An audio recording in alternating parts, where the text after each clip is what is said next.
நமஸ்காரம். ஸ்ரீமதி ராமானுஜாய நமஹ.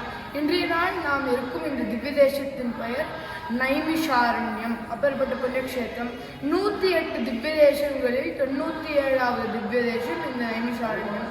வடநாட்டு 12 திவ்ய தேசங்களில் இது 2வது திவ்ய தேசம். இந்த திவ்ய தேசத்தில் பெருமாளே காட்டின் ரூபமாக இருக்கின்றார். எப்படி புஷ்கர கஷேத்திரத்தில் பெருமாள் தண்ணீராக இருக்கின்றாரோ அப்படியே இங்க காட்டு ரூபத்தில் இருக்கின்றார். அப்பேற்பட்ட புண்ணிய திவ்ய தேசம் இது.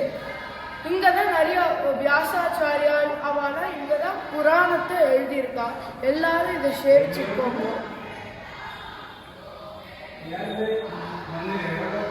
நாம் இருக்கும் இந்த இடத்துக்கு பேர் ராமானுஜ கோட்.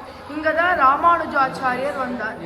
இந்த நைமிஷாரண்ய கஷேத்திரத்தை பற்றி திருமங்கை ஆழ்வார் 10 பாசுரங்கள் பாடியுள்ளார் 4000 பிரபந்தங்களில்.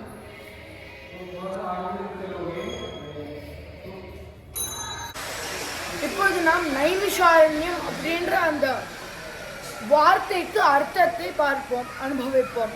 நைமிஷாரண்யம், நைமிஷா என்றால் தர்பப்புல். இந்த நைமிஷாரண்யம் அப்படின்ற அரண்யத்தில் தர்பப்புல் நிறைய வளர்றதுனால இதுக்கு நைமிஷாரண்யம் அப்படின்னு பேர். நைமிஷா என்றால் நிமிஷம் அப்படின்னு ஒரு அர்த்தம் வரும். பகவான் விஷ்ணு இங்க தபஸ் செய்யும் அந்த ரிஷிகளை இந்த அரக்கர்கள்லாம் துன்புறுத்தின்றிருந்தா. அப்பொழுது விஷ்ணு ஒரே நிமிஷத்தில் எல்லாரையும் போட்டு அழிச்சிட்டார். அதனால நைமிஷாரண்யம் அப்படின்ற இன்னொரு பெயர். இன்னும் இதே சேம் கான்டெக்ட்ல இன்னொரு மீனிங்கும் வருது. நிமிஷா, நைமிஷா, நிமிஷா. ஸோ நாம் இந்த நைமிஷாரண்யத்தில் ஒரு நிமிஷத்துக்கு இருந்தாலும் வைகுண்டத்துக்கு போயிடுவோம் அப்படின்னு பெரியவாளா சொல்ற வழக்கம். அதுக்கப்புறம் ரிஷிகள்லாம் ஒரு தபஸ் பண்ணணும், ஒரு கைண்ட் ஆஃப் யஜ்ஞம் பண்ணணும் அப்படின்னு பிரம்மாவை கேட்டாலாம். எங்க பண்றதுன்னு பிரம்மாவை கேட்ட போது பிரம்மா தர்பை புல்லால பண்ணப்பட்டும் அந்த சக்கரத்தை தூக்கி போட்டாராம். அந்த சக்கரம் இங்கதான் விழுந்ததாம். அந்த சக்கரத்துக்கு நேமி அப்படின்னு இன்னொரு பெயர். அந்த நேமி இங்க விழுந்ததுனால நைமிஷாரண்யம் அப்படின்ற இன்னொரு பெயர் இருக்கு. இதுதான் சக்கர தீர்த்தம். இதை எல்லோரும் தரிசனம் செய்ய வேண்டும். புண்ணியஸ்தலம் இது. இப்பொழுது நாம் இருக்கும் கஷேத்திரத்துக்கு பெயர் கோமதி நதி. இந்த நதியில் நாம் ஒரு வாட்டி நீராடினாலே நம்ம பாப்பம் எல்லாமே தொலைஞ்சு போயிடும். இந்த நதி தான் சக்கர தீர்த்தத்தில் இருக்கும் அந்த தண்ணீர், அந்த தீர்த்தம்.